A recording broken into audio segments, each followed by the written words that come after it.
Welcome back to the Competitor Talk. This is your host, Kyle Dangler. This podcast is presented by Ladder Creative Works, and today we're going to have on guest Butler University catcher Duncan Hewitt. Now, Duncan is currently a senior. He's played 3 seasons so far at Butler University.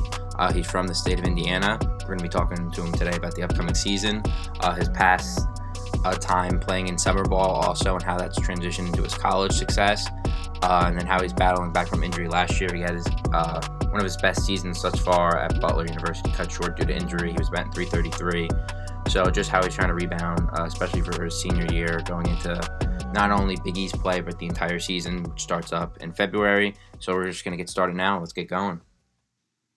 Hello.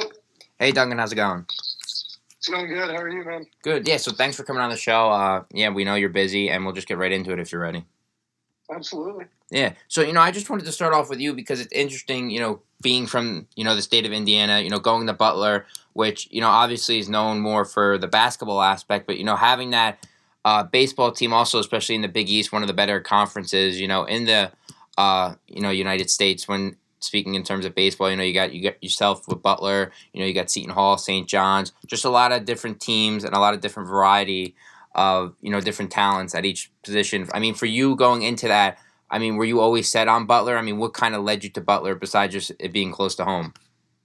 My recruiting story was definitely not a smooth one. It wasn't as easy as some of my friends dealt with it. I had actually been very set that I was not going to stay in Indiana. I didn't even want to stay in the Midwest. I wanted to go south. I wanted to go to better weather. And I was really, really set on that. And actually, going into the whole recruiting process, the dream school of mine was Alabama. I had a little bit of talks with them, and nothing ever really came of it. And then I had a few other schools down south that I was talking to, and it just ended up not being the right fit.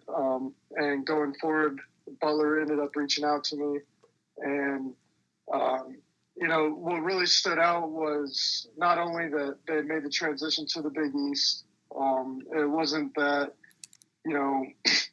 they were kind of feeding me that we could have a strong future. We had a really, really strong recruiting class that I would be joining, but I was going to have an opportunity to play right away. I was coming in, and the way that it was set up with the guys that were there, I had a chance to compete for a starting spot, and that's what honestly kind of drew me in that direction. That's what made every other school kind of seem obsolete to me, because I wanted that chance to play.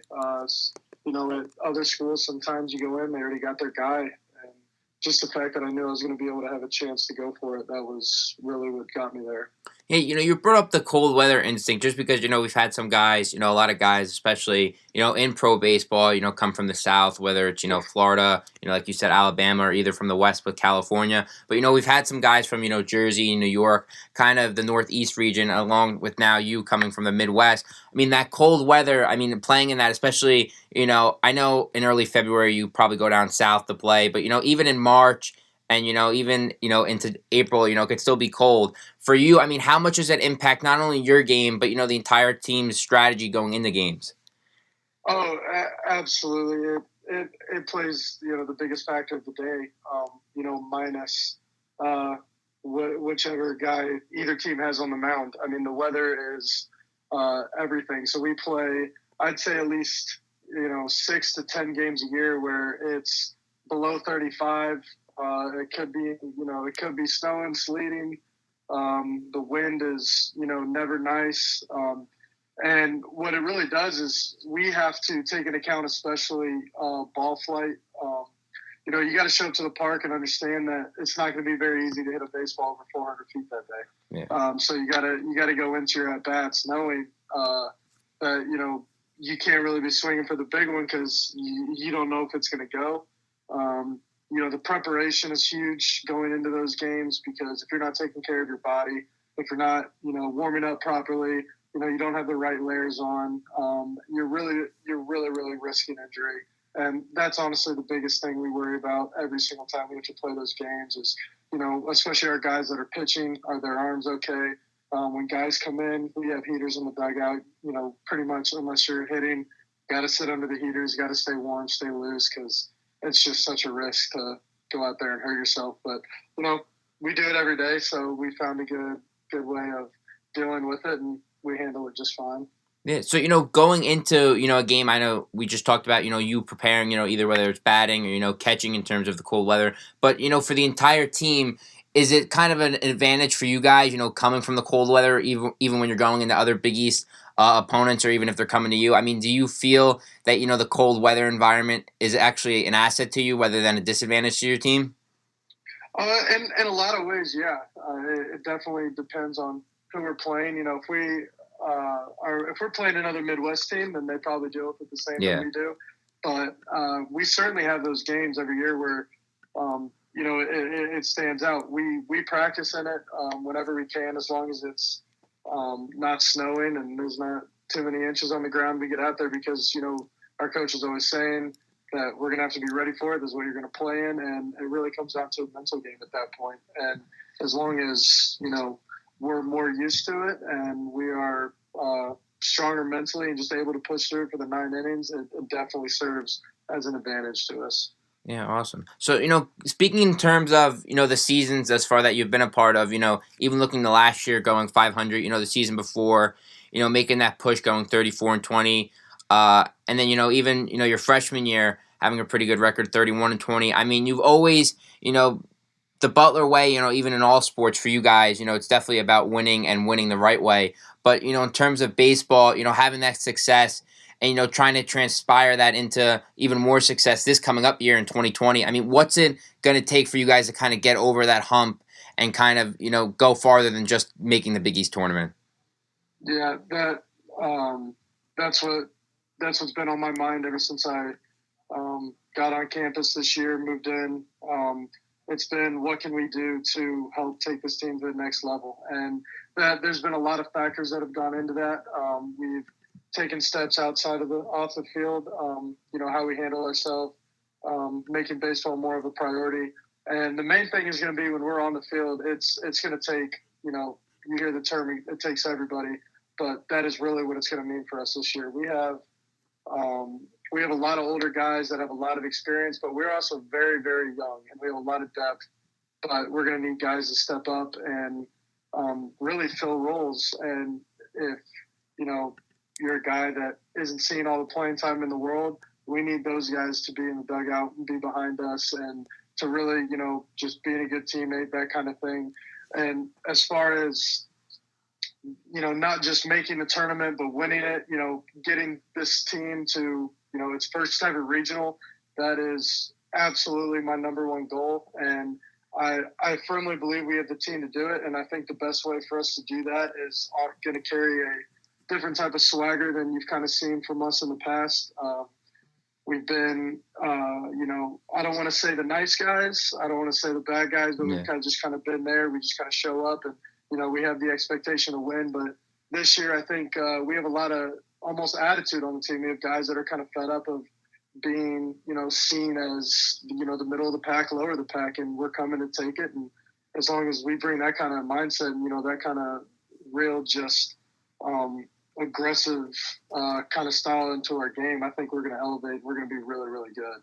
Yeah, so speaking in terms of, kind of, stepping on the campus with that mindset, but also, having the culture on and off, the baseball field for you guys, kind of that team atmosphere. I mean, coming into this season, I know you mentioned that you guys are eager to, take the next step, but, even off the field, I mean, is it going to take, more, not together bonding wise, but, getting to know each other a little bit more? Because I know, just speaking to other guys and other athletes, that transpires onto the field itself. I mean, for you guys, what's it going to take, off the field to make sure on the field kind of steps up your game in terms of, trusting each other a little bit more and, making sure that, you guys all have the same mindset and the same goal?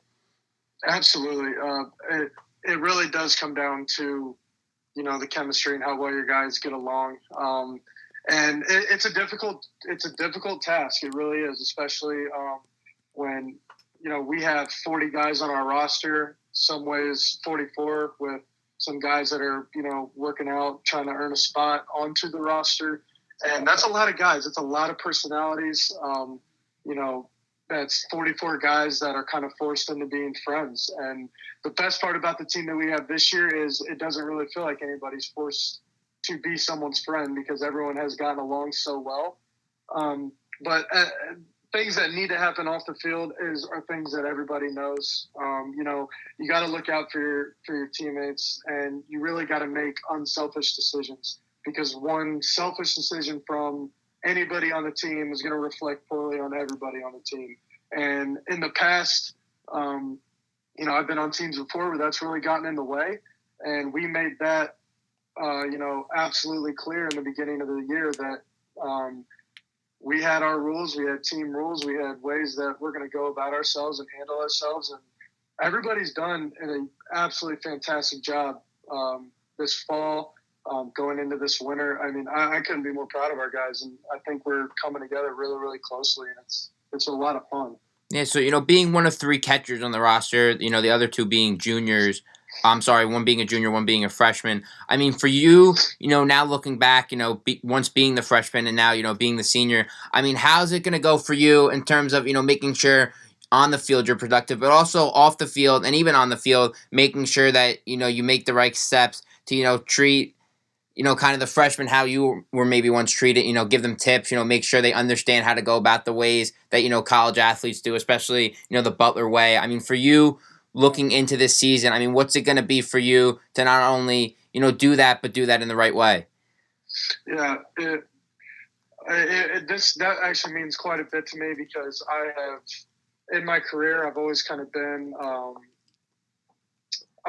the young guy, and then I took over as a senior in my high school team, where I had 6 seniors that were a year above me, obviously those whole 4 years, and they always ran everything. And then I felt like my senior year of high school, as successful as we were, I did not lead that team to the best of my abilities in the way that I could. So this year actually means a lot to me, because it's kind of not necessarily a redemption for me, but it's kind of a measure of growth for myself as a leader. And one of the things that I am really going to be taking serious is setting up for the future. And that's when those young guys are in the game, letting them go and letting them be themselves, and, helping them out as I see fit. And I think the most important thing that I can help them out with is the mental side to it. They're going to make physical errors just as I did.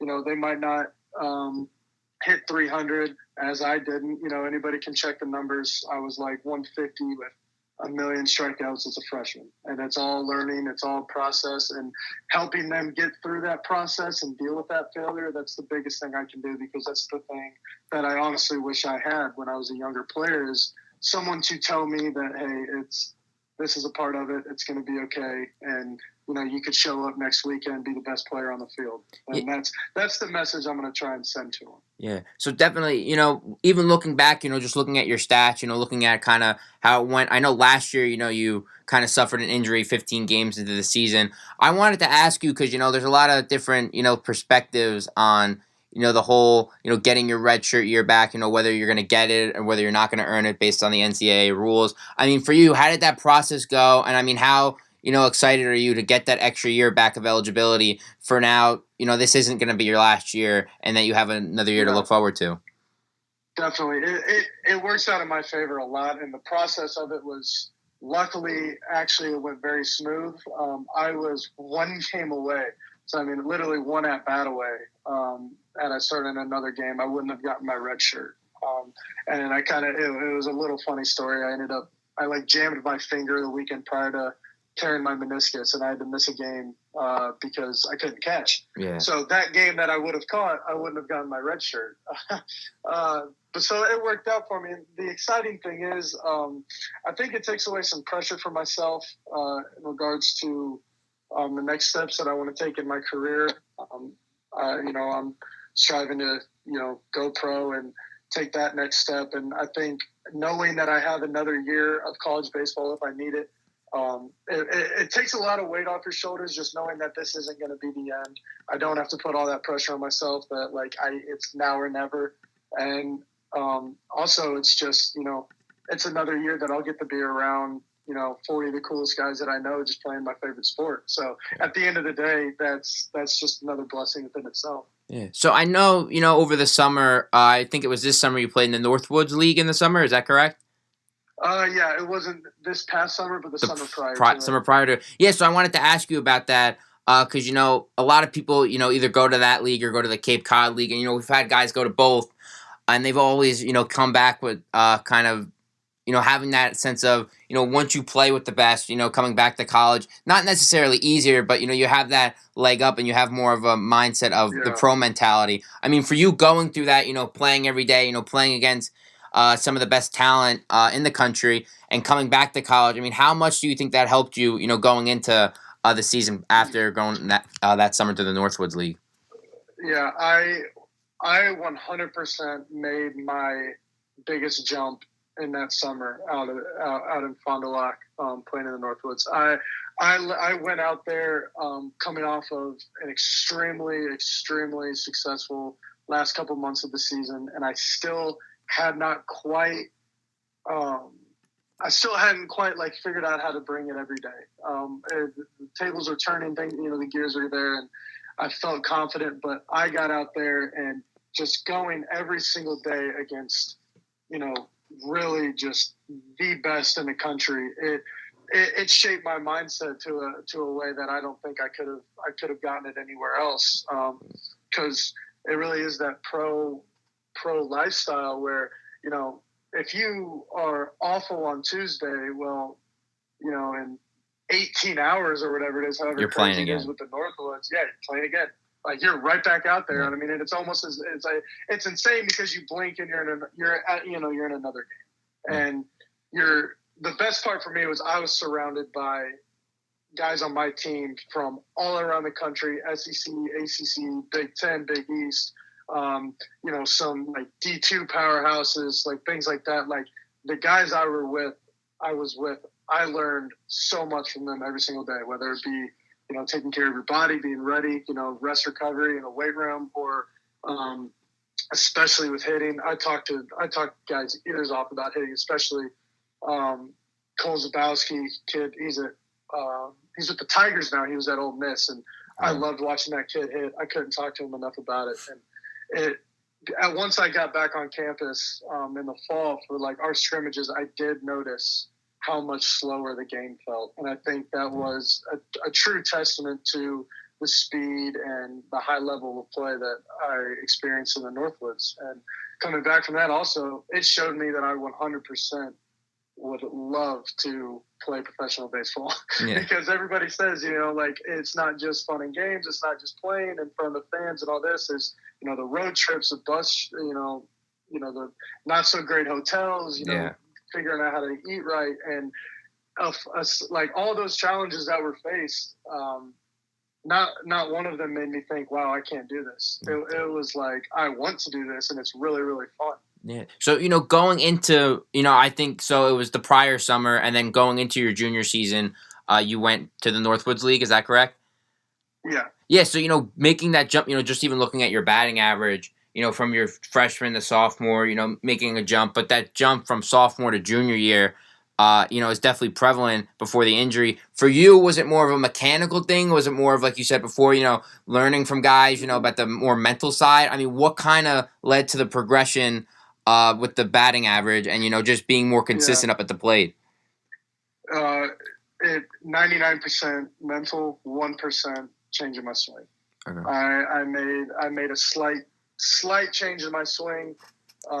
Now, was it with the angle of the bat, the way you place your feet? I mean, what kind of was it? For me, it was actually just getting in my legs more and doing less. Okay. I took 3 very subtle steps, very subtle movements out of my swing, and I just got deeper into my legs and started swinging harder. Less moving parts, yeah.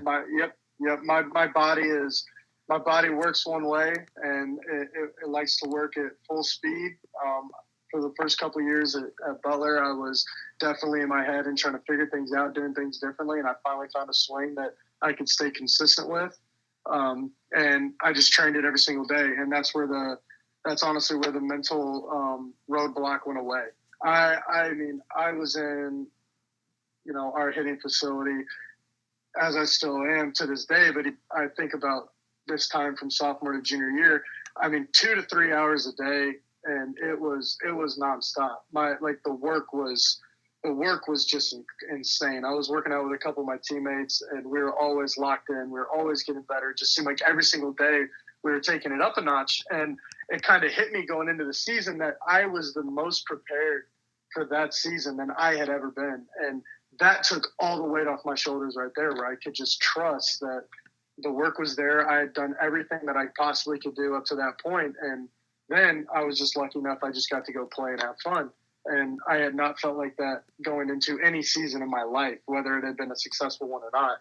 And I feel that way even more so now. And I'm so excited for this year because I think I'm even calmer than I was last year. Awesome. Yeah. So I wanted to ask you, besides, the plate, kind of focusing more on the batting, shifting gears to, being behind the dish. Because I wanted to ask you, having to keep in touch with all the pitchers, knowing their different tendencies, knowing which pitches they like in certain counts. I mean, having to deal with that on top of, having to realize that you have to fix, a mechanical issue here and there batting. I mean, how much time do you put into the aspect of, catching, from the defensive side? Yeah, so as the years have gone on, it's became more of kind of like a refinement and a maintenance kind of thing with my catching work. As far as skills go and my mechanical side of things, it's every single day when we're in season, I'm definitely getting skill work in. Out of season, I go, 1-2 days a week, just run through my skill work, just, stay fresh, keep things moving, keep things working. But the thing I focus on the most is that leadership side and dealing with the pitchers. I mean, that goes beyond even being at the field. Even when I'm off the field, I always end up finding myself in a conversation talking to a guy about his stuff. What's he doing? How is he feeling? Because I've always felt that I can get a most honest and true answer out of a kid, I shouldn't say kid, a teammate. Yeah. Out of a teammate off the field, when they're in a more relaxed, comfortable setting. So it is always going beyond the field. And the thing that I always look for and I'm trying to learn about is how can I deal with different personalities and still bring the best confident self out of them. And that's definitely the most challenging, but it's also the most intriguing aspect of my job.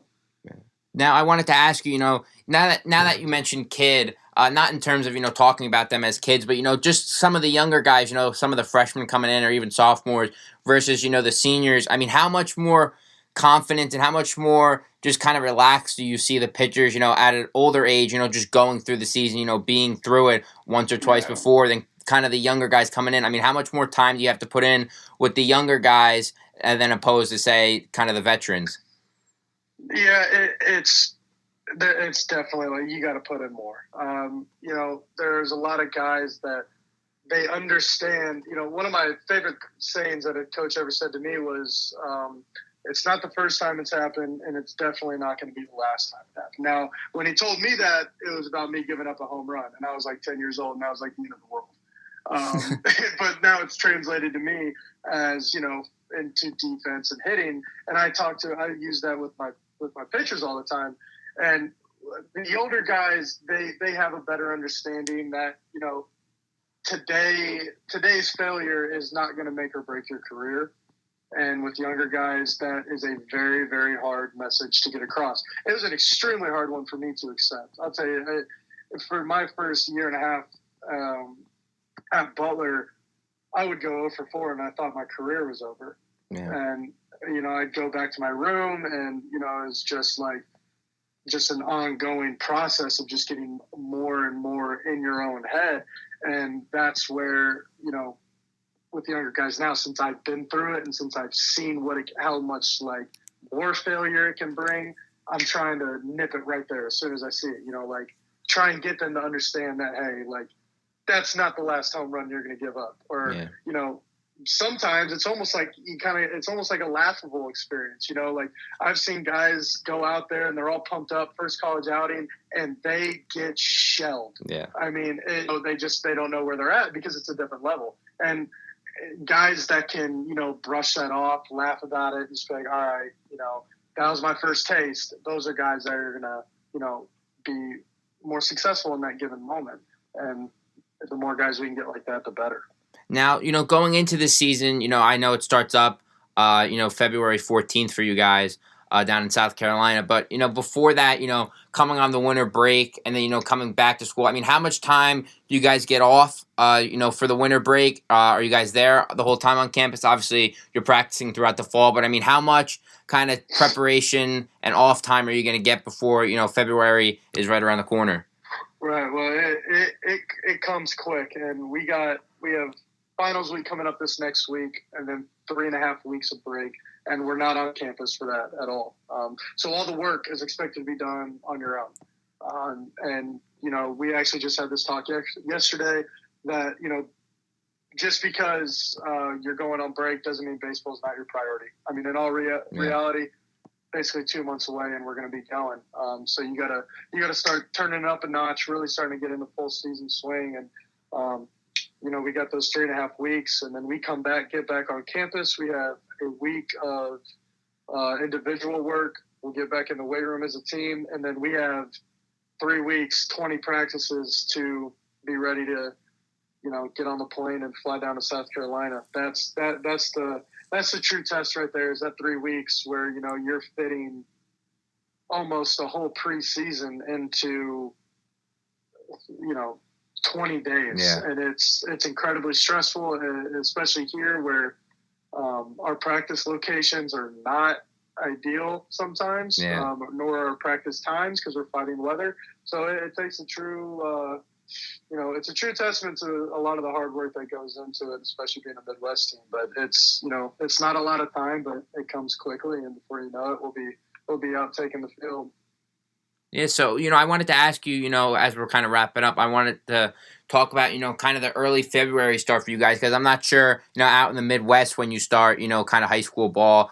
But, even in the Northeast, but, some of the other Big East teams, it's more, March starts preseason in high school, and then April starts the regular season. But for you guys, even in college, starting so early on in February, like you said, not having much time, coming back, after break, having that little 3-week period. I mean, is it that much of a difference? I'm sure not for you now, being there and done that, for about 3 years. But, for the younger guys, I mean, did you have trouble, kind of adjusting to that so early on, knowing that the season was going to start so quick? Yeah, and you don't know what it's like until you're taking the field. And so February 15th, I think, is our first game this year, and it's always right around those few days, the 14th and 17th. And I remember, yeah, you guys play the 14th. My freshman year we had a game on, it was like the 16th or whatever, and it was opening day, and I got a reminder on my phone to start my throwing program from the year prior, and that was for high school. So the day that I'm playing my first game was like the year before. That's when I was just getting into like throwing like 60 feet, first ones of the year. And that is the difference right there. You get, basically a month and a half of the off season taken away. And it's not taken away. It's just, you got to move it up into the year. So there's less time that can be taken off. And it's definitely, it wakes you up. Obviously, the more prepared you are, the more successful you're going to be. And I learned that one right away. And we definitely share that message with our younger guys that, you're so used to, we don't start till March, we don't start till early April. But like, you get back on campus and boom, like first trip is there. It's crazy, but it's awesome though, because, you don't have to wait so long to play. Yeah, you're playing. Yeah.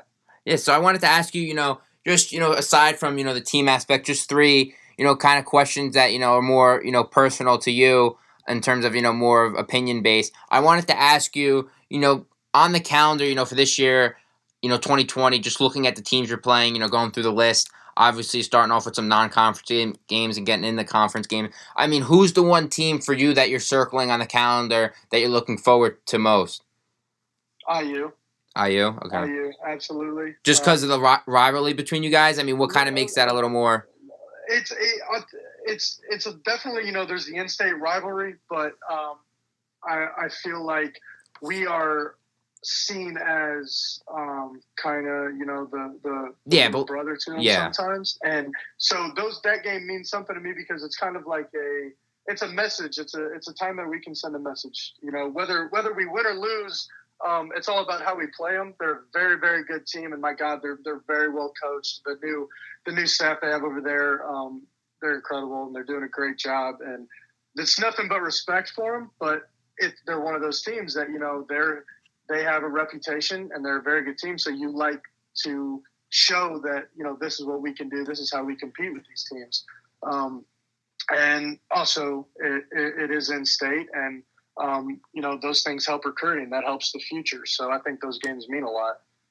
Awesome. Yeah. So I just wanted to ask you too, what so far has been your favorite moment at Butler, on the baseball field, whether it's a favorite, game at bat, kind of situation. I mean, what kind of so far resonates in your mind the most in terms of, favorite moment, favorite, just kind of day at Butler baseball? I mean, what kind of resonates with you? My sophomore year in the Big East tournament, we played St. John's in the second round, and we were it wasn't going our way. I'll tell you that. I think we were down like 8 or 9 or something, and we started getting some guys some at bats, and Cole Malloy, who is by far the best teammate I've ever had in my life, coming from a guy who did not play that much. He was not an everyday guy, but he showed up every single day, and he had your back. And we got him in, and he hit a ball about, in my mind, it went about 700 feet. Realistically, probably went about 380. But he hit a home run in that game, and it was the first hit I had seen him get in college. He was a senior. It was his last at-bat of his career. The atmosphere in the stadium when that happened, I mean, obviously it was pretty dull on both ends, being that it was a bit of a blowout, but the stadium erupted. I mean, we erupted, the parents, the families, not only, like, aside from the fans, like, there were families there that knew exactly what that meant. People who have real love for Cole, and that will probably go down until I win a World Series one day. That will probably go down as my favorite moment that I ever experienced on a baseball field. That it truly was, something special, something that was just way bigger than the game. Awesome. Yeah, that's definitely cool to hear. And I just wanted to ask you one final wrap-up question, just for you personally. I know, you have your own personal goals, whether, batting a certain average, keeping the pitching staff intact. But what's the realistic goal in terms of the season for you guys? Obviously, winning the Big East tournament, getting to the regionals. Everyone wants to win the College World Series. That's kind of what everyone strives for. But what kind of are you going to see, throughout this season, which kind of makes it either a success or, kind of another year where you didn't get over the hump? I mean, what's it going to take for you to kind of resonate with the season in a positive way instead of a negative way? It's going to come down to how far did we come from game 1 to, game 52, 55, whatever it is. Because I already know we are going to have our ups and downs, certainly with a young team. And I think that the true measure of this season will be, do we turn it around and do we learn from the things we're going to deal with, or are we going to kind of stay stagnant and keep making the same mistakes over and over again, which was our issue last year. And our record showed it. We were 500, and that it was literally like, show up one day, be the good team, show up one day, be the not so good team. And that will be the next step. And if we make that step to where we can brush one bad day off and show up and be even better the next, that's when this team is going to, take it to the next level. And we got the talent for it. We really, really do. We have the depth for it. It's all going to come down to how our guys handle the pressure and handle the adversity. And I think we're going to do just fine at it.